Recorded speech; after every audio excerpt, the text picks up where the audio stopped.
Hi, everyone. Thanks for joining us today. I am joined with two fabulous authors, Django Wexler and Matt Dinniman. You probably know Django from a lot of different series, but today we're here to talk about one of his newest projects, which is How to Become the Dark Lord and Die Trying. And of course, we have Matt, who is most known for his Dungeon Crawler Carl lit RPG series, which I just read recently and reviewed. So hello, guys. Thank you for joining me. Thanks so much for having us. Hi, Hillary. I would love for anyone who is watching has not read your books. I'd love an elevator pitch on whichever project you would like to most pitch right now. Well, for me, it's obviously Dark Lord, which is how I say that long title for short. How to Become the Dark Lord and Die Trying is about a young woman named Davi who is trapped in a time loop in a fantasy universe where she was sent from Earth. And an elderly wizard tells her that she's the savior of the kingdom and she has to defeat the Dark Lord. And then she tries to defeat the Dark Lord and she dies over and over and over again, and then restarts the time loop. And after 1,000 years of this, she decides that she's fed up with it and she's going to become the Dark Lord instead. And the book is her sort of quixotic quest to do that. And I just want to say I did say the whole title correctly, and I did practice. So I'm glad that now I have permission to just say Dark Lord from here on out. Sometimes people are trying to like abbreviate it like HT, and I'm like, just say Dark Lord. It's fine. Just Dark Lord. Keep it simple. Well, the series is called Dark Lord Davi, right? Yeah. Oh, I don't think I knew that was the series. Oh, I like that. DLD. Easy. The second book is Everybody Wants to Rule the World Except Me. So similarly long, similarly cumbersome. Of course it has to be, right? Once you've set your title convention, you can't. I did a blank of blank and blank book that like alliterated Ship of Smoke and Steel. And let me tell you, thinking up the titles for the second and third one was a nightmare. Yeah, no, that's because when once you've alliterated, you can't stop. Is that the rule in publishing? I didn't know. Once you alliterate, you can't go back. Yeah, my mom did the same thing with me, our children, like Mark, Mike, and Matt. So, you can't have like Mark, Mike, and then Louie. That's true. Another rule I wasn't aware of. Look at what we're learning today. Yeah, it's a hard rule, actually. So my wife's family, all the girls are C names and all the boys are B names. Same. And it's including the dogs. So they're I already call my kids and husband like rotating names. No one's correct. I feel like if you put all the same letter, it's just like, that's it. Yeah, forget it. No one has a real name.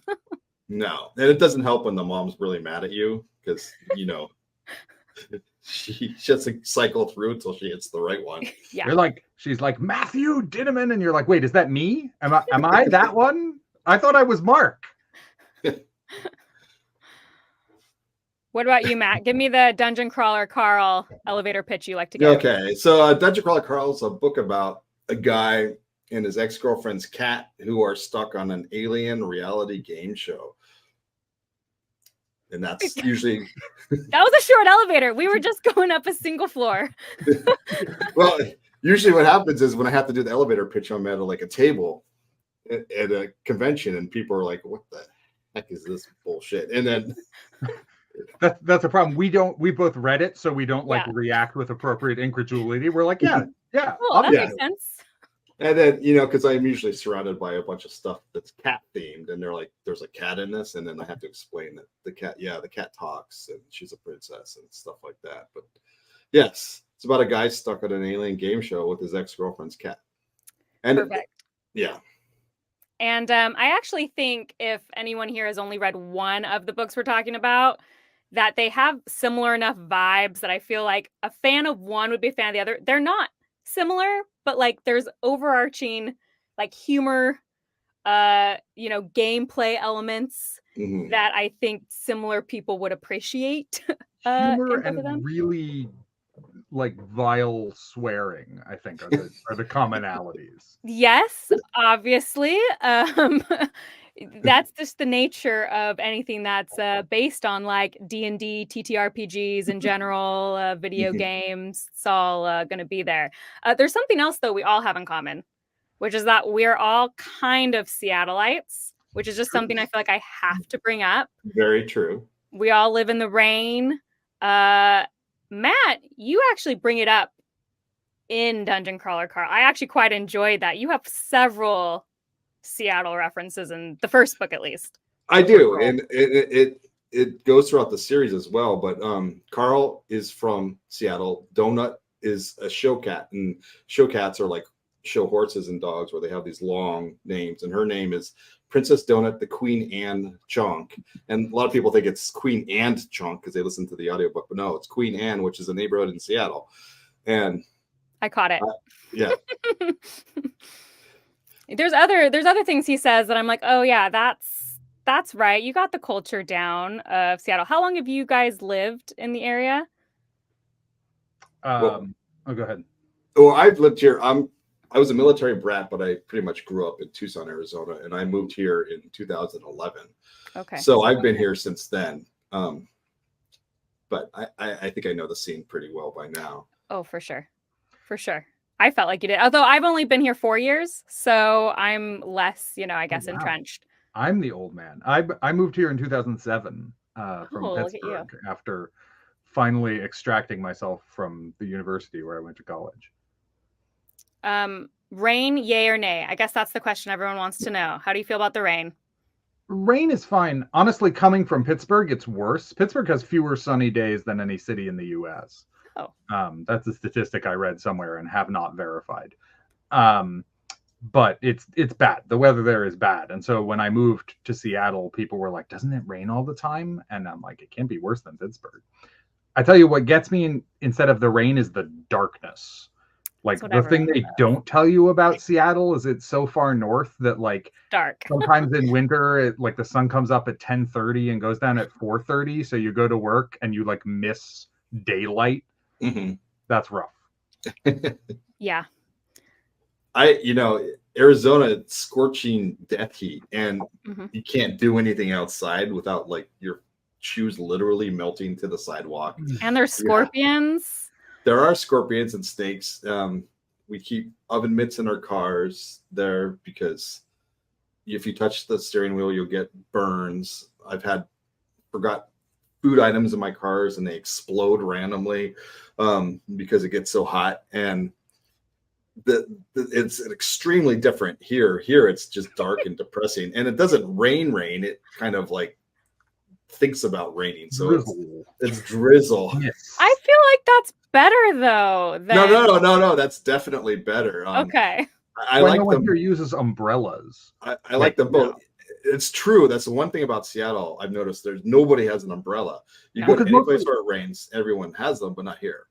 It wouldn't help because like the rain is not like coming down from the sky. It's just sort of hanging in the air uninvited. You accept it. I grew up in Portland, so it's similar, and so I'm used to it. You just kind of like, it is what it is.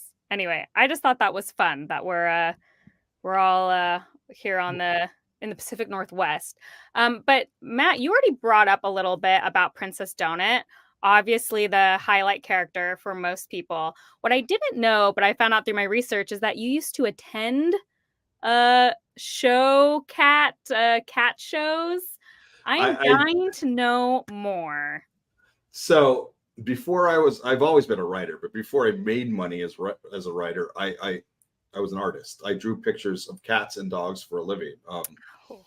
To this very day, IKEA and Target still carry my art. I have a greeting card line that's in all the Paper J stores throughout the UK and most of European Union. If you Google Matt Dinniman art, you'll see some of my stuff. But I shall be. That's amazing. But no idea. Part of that was, I made a lot of silly art, and so I would I went to conventions for a living selling them. But I would, in addition to conventions, I would go to cat themed shows, and a few times I went to actual cat shows, actually quite a few times. And so I would be like one of the vendors at a cat show where they're if you ever seen it, there's just rows and rows and rows of cages, and then they would be judged, and I would sit there, and I never had a cat that I showed myself because those people are batshit crazy, but I would go to these shows, and then I'd have a great time, and you'd learn about all the different breeds of cats, and it was very fun. Oh But my it's gosh. its own little weird world that you don't even know about, and sometimes it'd be in like a Holiday Inn, and you wouldn't even suspect it until you turn the corner, and then it's just cats everywhere. So did you go there for like market research or just to sell things? Well, it didn't become market research until later. I went there to sell art. I was just one of those guys. There was lots of people that had vending tables. We would sell stuff to the people that were there to see the cats and to show the cats. And a lot of those people, they enjoyed buying cat art items. So what's the craziest thing you witnessed at one of these shows? Give me like some details. I want to know like the.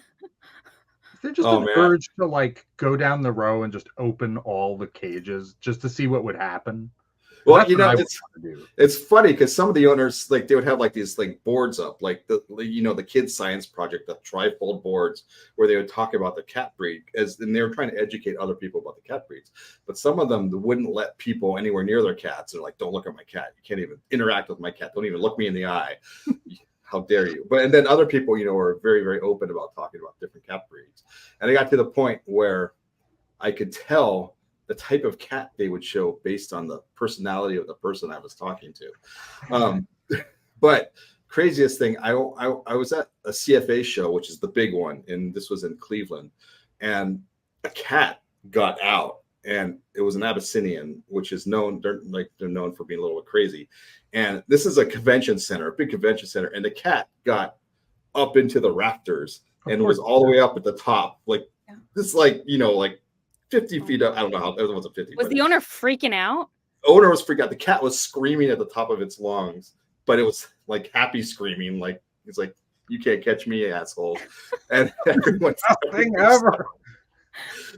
stopped, and everyone was just looking at the cat. And then I can't remember what the cat's name was, but everyone was like, "Please keep an eye out for Sammy," something like that. Oh. So that was pretty fun. So are cat shows not like dog shows then? They're not like jumping over things or doing tricks. They're just in a cage? Well, so a lot of times they'll have one little section that's for like the cats to jump around and through hoops and stuff, but it's usually like self-contained in a little area. Usually what it is, the cats will come in a little cage, and then the judge will take them out, and you can go on YouTube. There's also a documentary, I can't remember what it's called, that follows a cat, kind of like a toddlers and tiaras sort of thing, where the cat's, doing its whole, but the judge will take the cat out and examine the cat, and the only thing the cat really does is sit on the table and sit there, and they're cats. So this is like pure aesthetics. Yeah, it pretty much is. Getting a cat. They do have other categories for like athletics and stuff, but most cats have no desire to do this.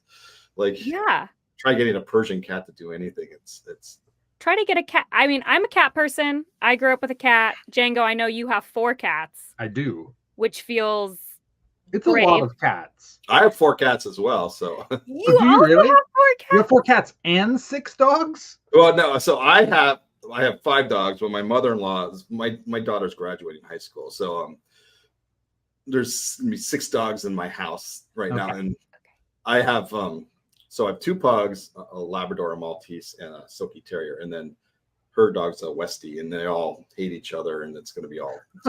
It's and what are your cat breeds? It's like a nightmare. The cats are all just cats. My son has 2 of them in his room, but I have a tortoise shell that's kind of like Donut, but it's a short-haired. She's not a Persian. Her name is Sky, and then I have just American short hair named Tika, who's the gentlest cat in the world, and the other 2 are Clara and Sephora, and no one's named Donut. No one's named Donut, not yet. When are you getting a cat named Donut? Go ahead. I can't. I don't think I'll ever have a Persian cat. That's a lot of work, and there's a couple ethical concerns with Persian cats, and that's a whole other discussion. But I don't think I'd ever. I might name a cat Donut one day, but it probably won't be a Persian cat. How many cats now do you think are named Princess Donut?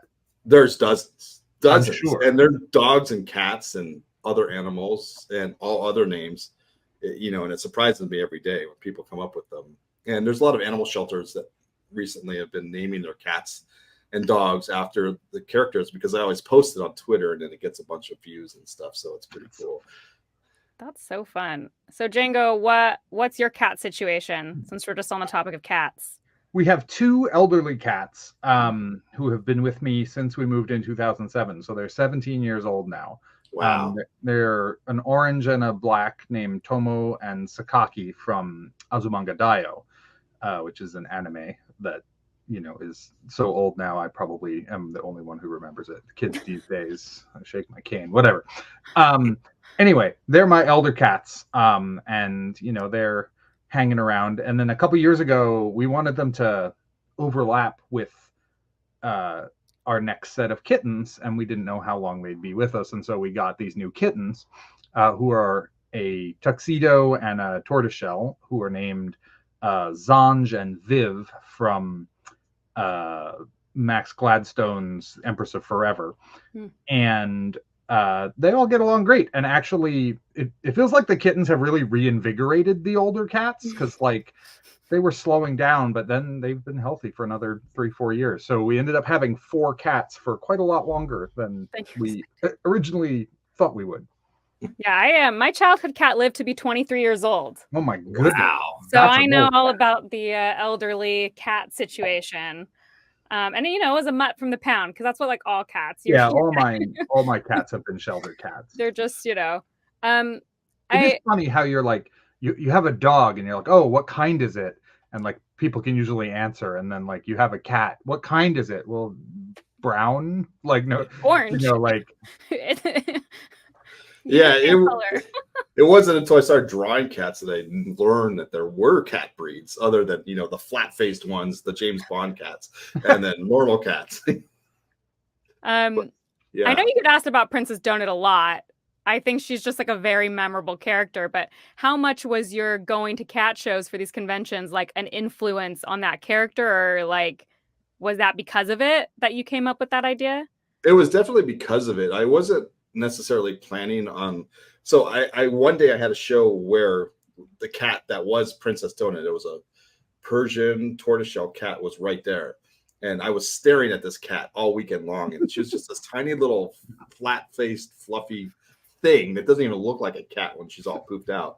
And I'm like, I'm gonna write a book about her one day. And I wasn't, you know, when I write, but I'm a pantser. I write it all, I make it all up as I go along, and I had no intention of becoming a character like that until I got to, you know, into the first couple of chapters of the book. So, and did you base you said that you could tell what an owner was going to be like based on the cat breed, so did you base the ex-girlfriend on the kind of person who would own a Princess Donut? Absolutely, 100%. Okay. I love that. And her parents, whom you, if you haven't read Pat's book 1, you wouldn't know, but her parents are very, very much Persian cat owners. Okay, I'm excited now to have that information going into book 2, because then I can keep an eye out for the insight I'll gain on a Persian cat owner who shows. You then get angry letters from Persian cat owners being like, we're not like this. Come on. He didn't blame all Persian cat owners. He said Persian cat owners who go to cat shows. That's fair.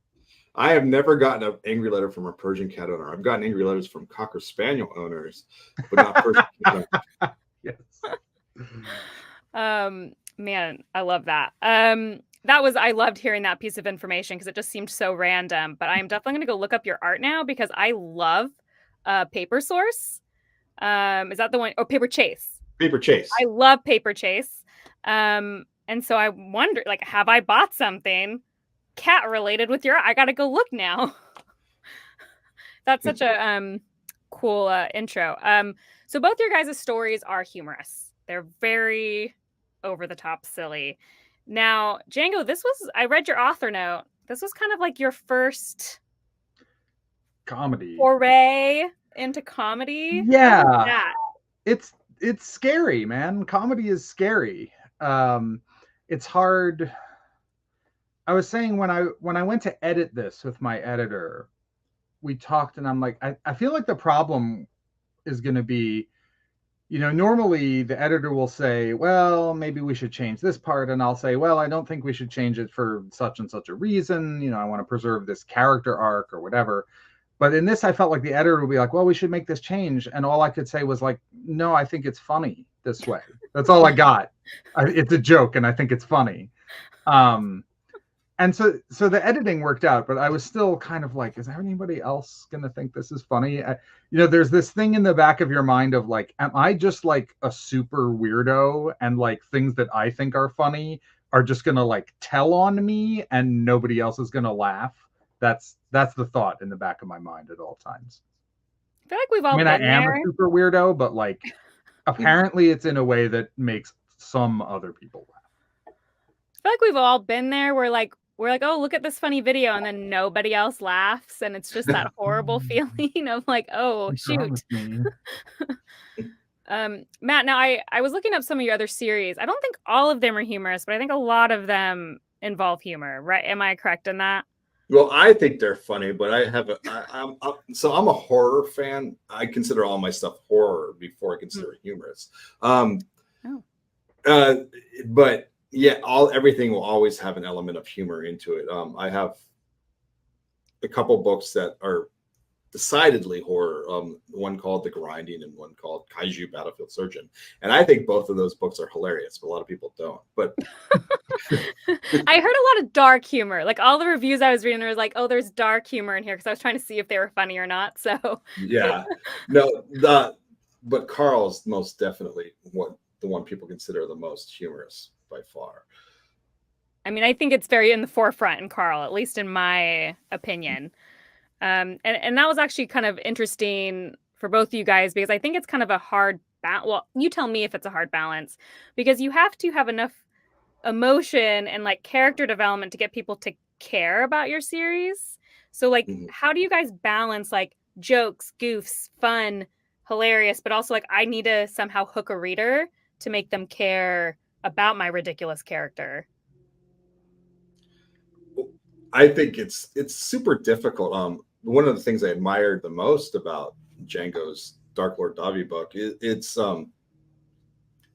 it's something that I struggle with myself. I feel sometimes, and I mean that book is extremely dark. It's horrific if you think about the whole setup. She is stuck in a time. Honestly, both of your guys' books are pretty horrific. If you take any moment to think past the well, I mean, in my book, Carl can get out by dying, and in his book, she cannot. She can't even escape. She, no matter what she does, if she dies, she starts over. But she keeps getting captured and tortured, and all this horrible things happen over and over and again. And keep that light and like fluffy, it's like cooking, it's so hard. And so I admire that. And that's something I to answer your question, it's something I do struggle with. And it's easier for me with Carl because Carl, the main character, finds nothing funny about the situation at all. He makes a few quips and here and there trying to lighten the mood. But the truth is he takes everything dead serious. And and it's hard to do that because, the world is kind of a crass, a vulgar humor of the game show that he's on. And he does not appreciate that. It's happening to him to entertain somebody else. And he knows that. And it's extremely difficult. So it makes it easier for me. Whereas in Dark Lord Davi, she is using humor as a coping mechanism. It's obvious. I mean, and correct me if I'm wrong, but no. So all these horrible things are happening to her, and she's terrified, especially later on. The further and further she gets into this story, we know, and this isn't a spoiler or anything, but we know that if she dies, then it starts over, and all of this super hard work she's finally doing is going to be for nothing because there's so many things that happen that she can't recreate. And so she leans on the humor, and when the humor has a purpose other than just being, haha, this is funny, it makes it so much easier. And that's one of the things I really admired about that book. Yeah, I was going to say in Dungeon Crawler Carl, I think the way Matt makes it work is that Carl is the straight man to the rest of the universe's joke. right? You know, in your traditional comedy, you have the straight man and the funny man. I forget what the term for the funny man is. I learned this in Japanese anyway. But and so the straight man's role is to sort of stand there with gritted teeth and make the joke funny by not finding it funny. It's funny to us because he doesn't think it's funny. That the sort of awkward positions that Carl is put in kind of make the joke. If you just had a wacky character among a bunch of other wacky characters, it wouldn't land the way it does. But yeah, for Davi, you know, the kind of thing that keeps the humor in universe is that for Davi, it's a defense mechanism, that she's using this humor as a way to sort of cover up damage to herself, to that she is an extremely damaged person who you know, is on the brink of emotional disintegration most of the time. And so this is a way of concealing that and of coping with it. So like, and also, did you find it difficult though to know when to pull back or to push forward on that? It's a little tricky. A lot of it is just a character thing. That, you know, you can tweak it here and there, but it's kind of down to how you want the character moments to land. It actually kind of gives you a nice lever for character because it lets you really express when someone is serious about something or when the stakes are getting higher. But so it's, you know, it's difficult, but it also kind of gives you this nice lever into the story, which is important with Davi because we're locked into one point of view, and so we don't have anything outside her head to go on, and so all the stakes and what everything means can only come through her, and so we need that sort of ability to turn the dial up and down a little bit. Yeah. Yeah, it's really interesting. It sounds difficult to me. Like I just thought it was interesting how to, you know, how I could care for the characters in a book that both books which have a very like silly and dark premise. Both of them kind of have an interesting blend. Now Django, we last talked. I know you've played you know, TTRPGs. You've written for them. Matt, I'm making the assumption that you have. Is that a correct assumption? That I've played TTRPGs? Yes. Yeah. Yes, it has. Like, right? I should probably mention that I just had a D&D book come out. So that's a thing you can get if you like Spelljammer Memories Wake. That's my new D&D book. That's what I was about to say. He just wrote a Spelljammer book. Yeah, so it's about we had talked about that last time. If they give you a chance to write about space pirates, you should take it. But yes, I have been a D&D player since age perhaps 11. Yeah, a long time. What about you, Matt? How have you do, right? Clearly. I've been playing Dungeons and Dragons. I mean, I haven't had much of a chance to play it, but I've been playing my whole life. I'm a video game nut my whole life. I've gotten to the point where I have to like wean myself off of games or else I'll never get anything done. Sort of addictive to the game personality. Those references and inspirations are so clear in both novels from someone who also video games and plays D&D. So that's like a fun connection. Django, with this one, like that was definitely a huge inspiration, right? Or at least video gaming in some way. It's basically a video game. Yeah, there've been a lot of like game things worked into a lot of my books, but this one is like one of the metaphors that Davi understands her life is as a D&D game, and there's all kinds of both. I guess the main ones would be D&D and World of Warcraft, because I played a lot of World of Warcraft for a long time, like not for many years, but you know, that sort of one way of understanding the kind of fantasy quest universe. So it's definitely in there in a big way. For sure. And I mean, obviously, Dungeon Crawler Carl is a lit RPG. It is there in the genre title. So it's right there. But I do like to ask that thing. So I need to know, what is your favorite class to play in D&D? And then I need to hear a favorite video game, just a favorite. It does not have to be just a favorite, because I know it's very hard to choose. Can I ask Matt a question? Because I think it's related. Yes. What game would you say most goes into Carl's world? Is it Diablo? Diablo is a big influence on me. My favorite game, to answer the question, I tend to play Archers. Everyone plays Archers. I don't know why, but my favorite game of all time is actually Resident Evil 4, which is more of a shooting zombie game. But Diablo 1 and 2 were huge influences on me as well. I already broke the rules. I named more than one game, but I had a feeling they were going to be like horror games just based on DCC. The whole item system feels very Diablo.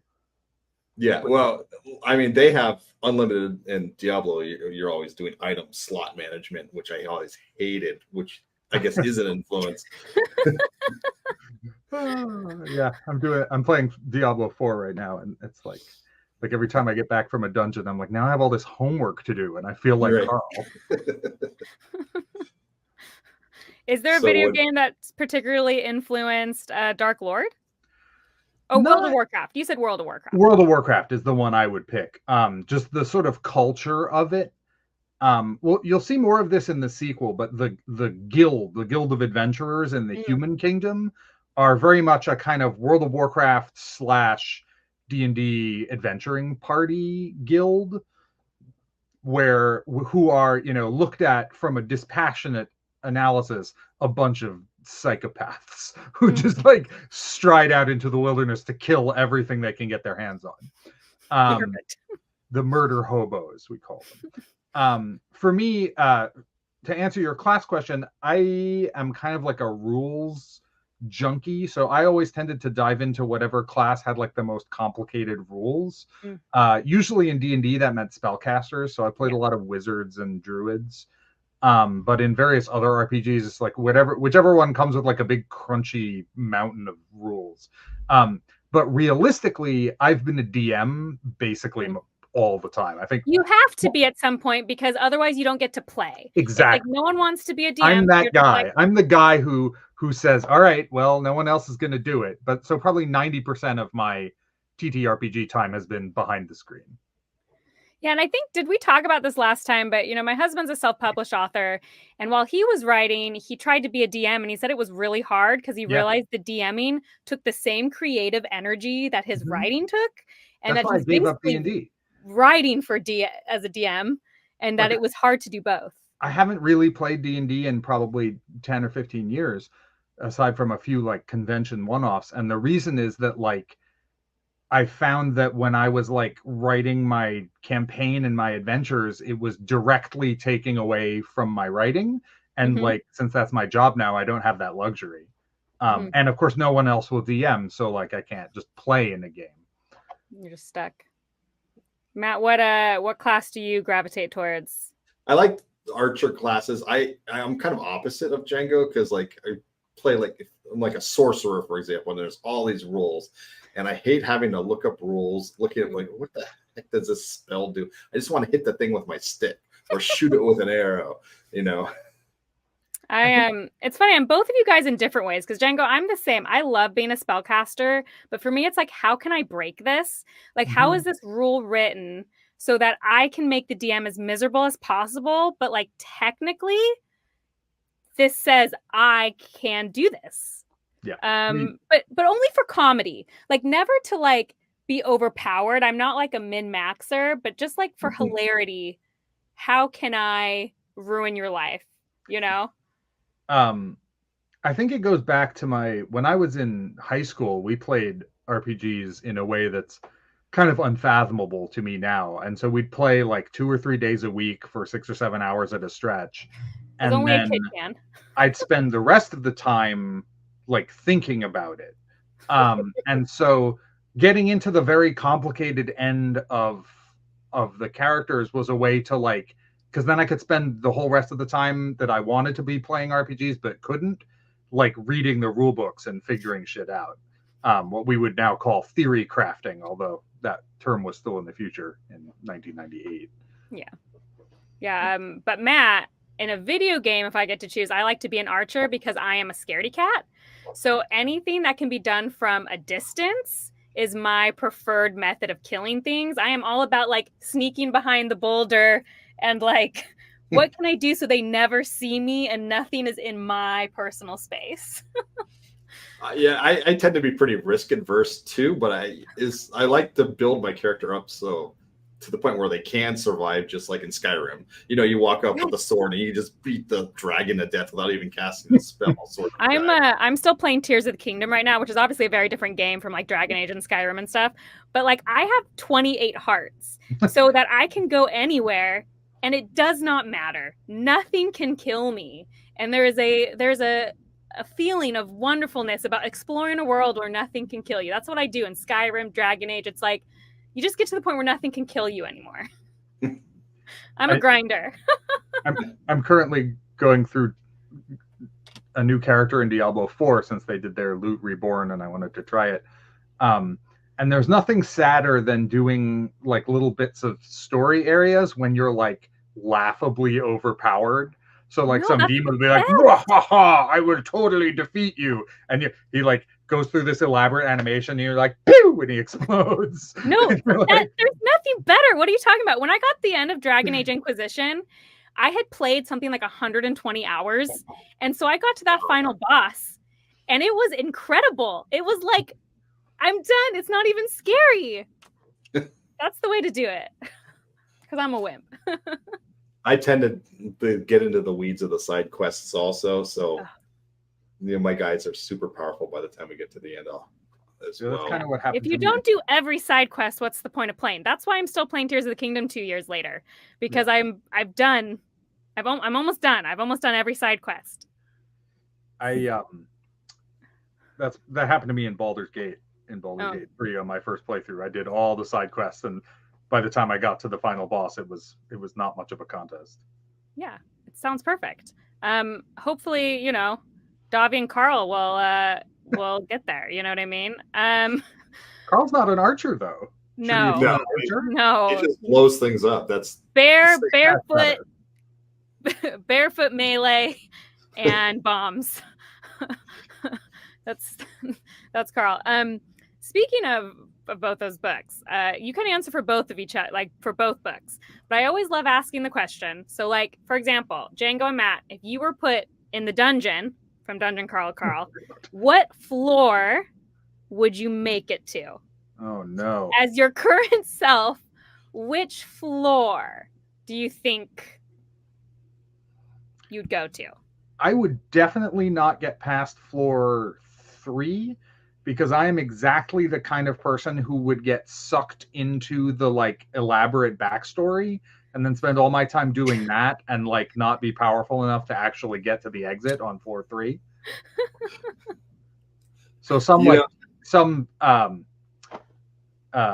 galactic TV show would have a great time with my horrible death. But it would be like on a quest with some NPC. I would be so dead so fast it wouldn't even be funny. I mean, I would have been dead because I wouldn't be up at 2 a.m. I can't tell you the last time I'd be awake at 2 a.m. That's the true answer. But if I made it in, you know. Yeah. I would also be dead on floor 1, probably just purely from anxiety. I don't even think anything would take me out. I think I would just die because I was anxious. My heart would give out. I would find like a Taco Bell or something and just sit there until it was over. Yeah, go down with the floor. You find the safe room and you just let the floor collapse, you know? Yeah. Much better. And if you guys, I guess, if an animal, one of your pets had to come in with you and become sentient like Donut, which of your animals do you think would be the most useful to you? Oh, man. Well, I have a turtle named Tina. How many animals do you have, Matt? What's your house like? It's like a zoo is what it's like. I also have a lot of fish, but Tina's a red-eared slider, and she's probably going to live to be 50, but I can just picture her like on my shoulder shooting fireballs or something. like indestructible because she's a turtle, all my dogs would get me killed immediately. My dogs bark if there's like a squirrel 3 miles away, and the cats would just eat me. They would like kill me immediately for the experience. But so true. Yeah, I mean, my cats are divided between the cats who would, murder me while I sleep, or also just like flee into the darkest corner and leave me to die. And then the boy cats are very just like one brain cell doofily charging into everything, which is friendlier but perhaps not as effective. So Django, you're voting no animals. I mean, I think the animals would either abandon me as a hindrance, or I would get killed charging after them because they decided they wanted to make friends with a goblin or something. Perfect. So we have floor 3 and floor 1. I'm so glad we're all really capable. Yeah. That feels good. Well, then similarly, Django, if you guys were like Davi and you had to relive this like game scene, what life do you think you'd make it to before snapping? Because Davi's 258 or something. I should have relooked it up. Something like that. It's in the 200s. Yeah. I don't know, man. I feel like I could do that for a long time. It's kind of like Davi has kind of a raw deal because she's, getting attacked by monsters, but she also feels sort of a duty to do something about it. Like if you were really more of a selfish asshole, you just kind of like leave for the other end of the continent immediately and just like try to live as good a life as you can and then do it all over again. You can do that for quite some time. So have like 80 years between lives. You think you would do that? Well, even if you get killed earlier, right? Like if it's regular Earth, you're like, they need you to save the Earth, and you're like, no, I'm going to France and living the good life until Earth is destroyed, and then next time I'll go to Spain, and then South America, and just see what the planet has to offer for a while. So you would do that? I certainly would. I don't think I have Davi's moral compass. What about you, Matt? I mean, I think I would do the same thing after I had been like killed horribly the first few times, and then that kingdom that's right there apparently gets overrun pretty quickly. A couple years later, I would spend a few lifetimes at least, getting to know the world and trying to figure out how to get myself out of there, because I'd, set something up ahead of, find some place where I'm happy, and then have a life there. And then maybe I'd start to feel guilty after I turn 80 or something, and then die and then start over again. And I would not have the perseverance to do what she does in the beginning of the book. That's for sure. Where she's like, she's like gaming. She's playing a game, basically starting over and over and over again, because she has to basically, without spoilers, get herself hurt multiple times just to get a little bit of an inch forward.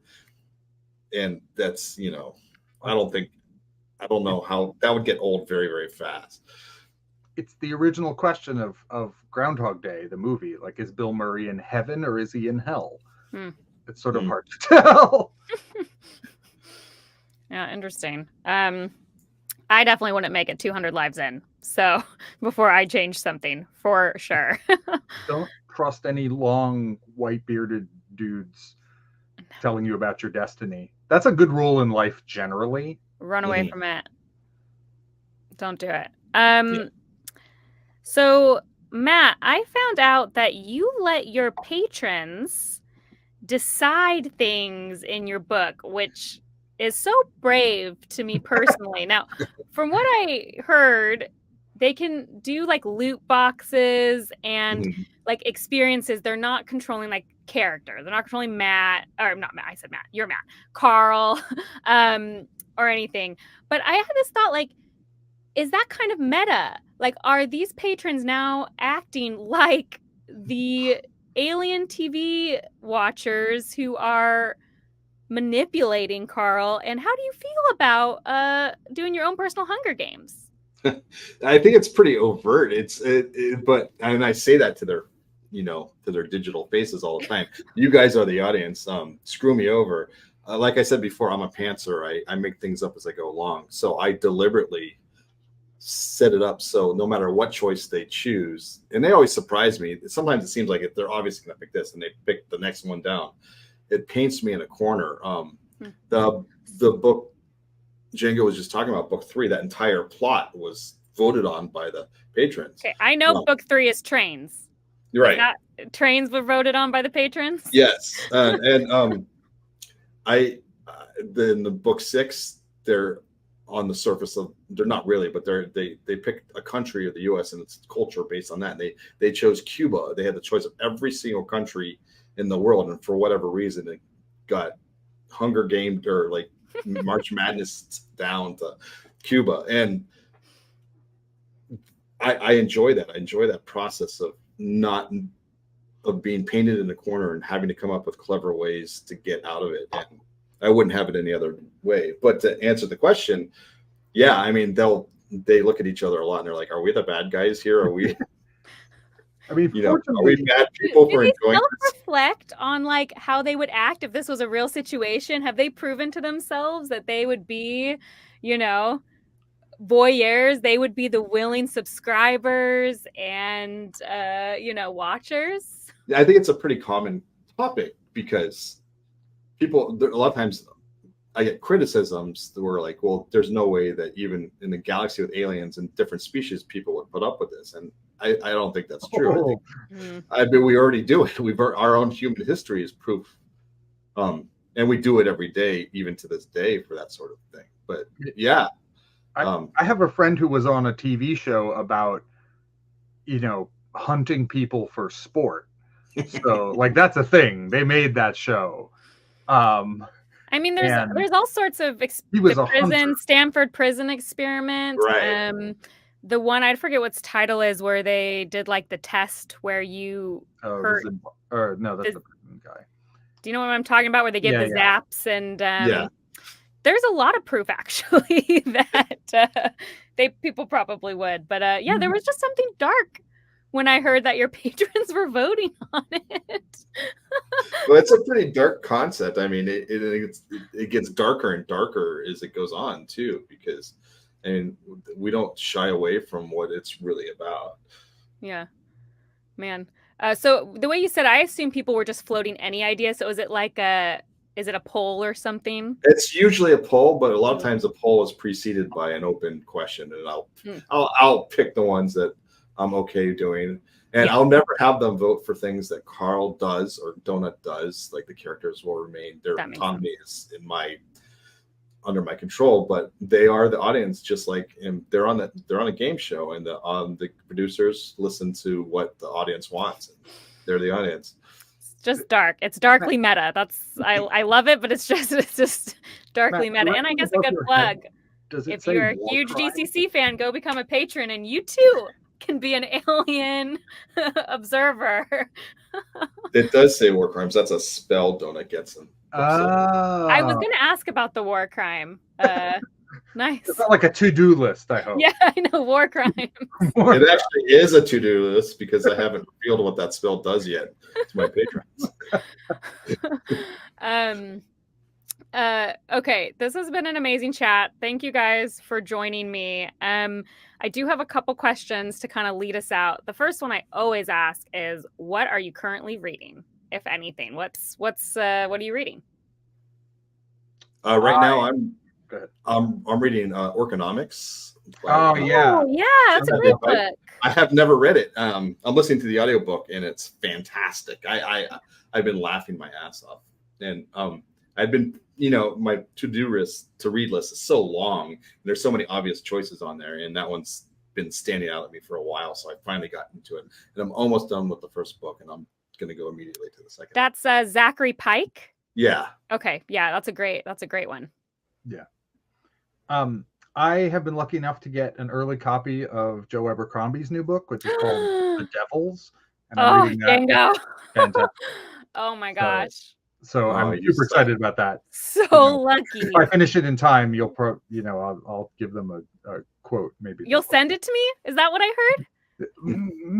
I can't. I'm just kidding. I signed a contract in blood. Not really, but I said I wouldn't. Oh man, I'll be eagerly looking for that review. I'm very excited for that book. Yeah, it's really good. I mean, I'm a big fan of Joe's, so yeah, I'm a huge Abercrombie fan. That's awesome. Well, those are two great books. Well, I mean, I don't know. I assume Abercrombie's will be break, but I did really like Orconomics. So yeah, same. Those are great. I really enjoyed that one. And then, of course, anything you guys want to talk about, promote, what's coming up, what's next? When's book 7 going to be out, Matt? When's book 2 going to be out, Django? So for me, Dark Lord is only a month old, and then Spelljammer Memories Wake came out a couple weeks ago. So those are my current books. Dark Lord 2 is coming out probably, well, I don't know. It'll be next year sometime. It's done. We're doing edits on it now, so it depends on the great news. Yeah, the manuscript. My part is almost done. I still have to do the edit, but the machinery of publishing is fairly slow moving, so it'll be next year sometime.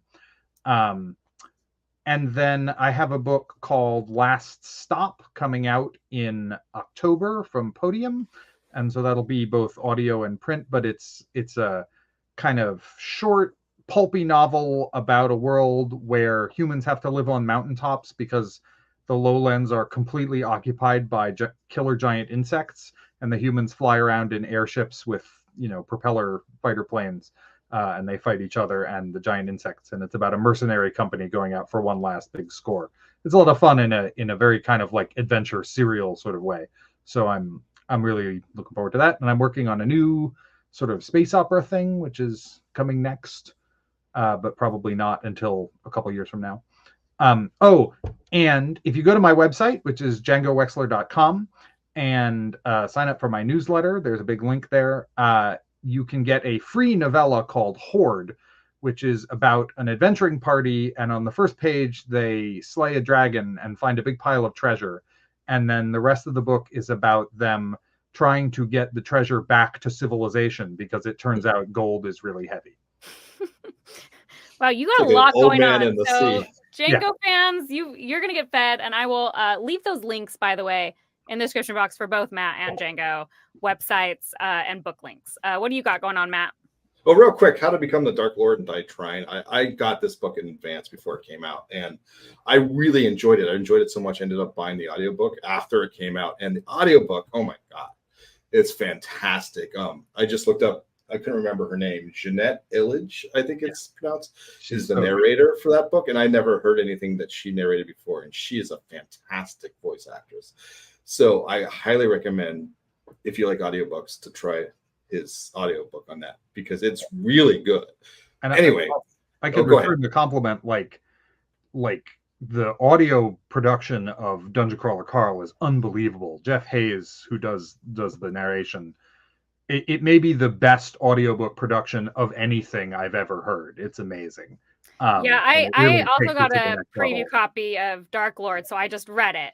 But I did listen to Dungeon Crawler Carl. I'm not an audiobook person, but everyone was like, you've got to do the audiobook. And I have to say, the audiobook was hilarious. So even from a non-audiobook fan, I will say that the audiobook was very funny. So I'm also a proponent of DCC's audiobook.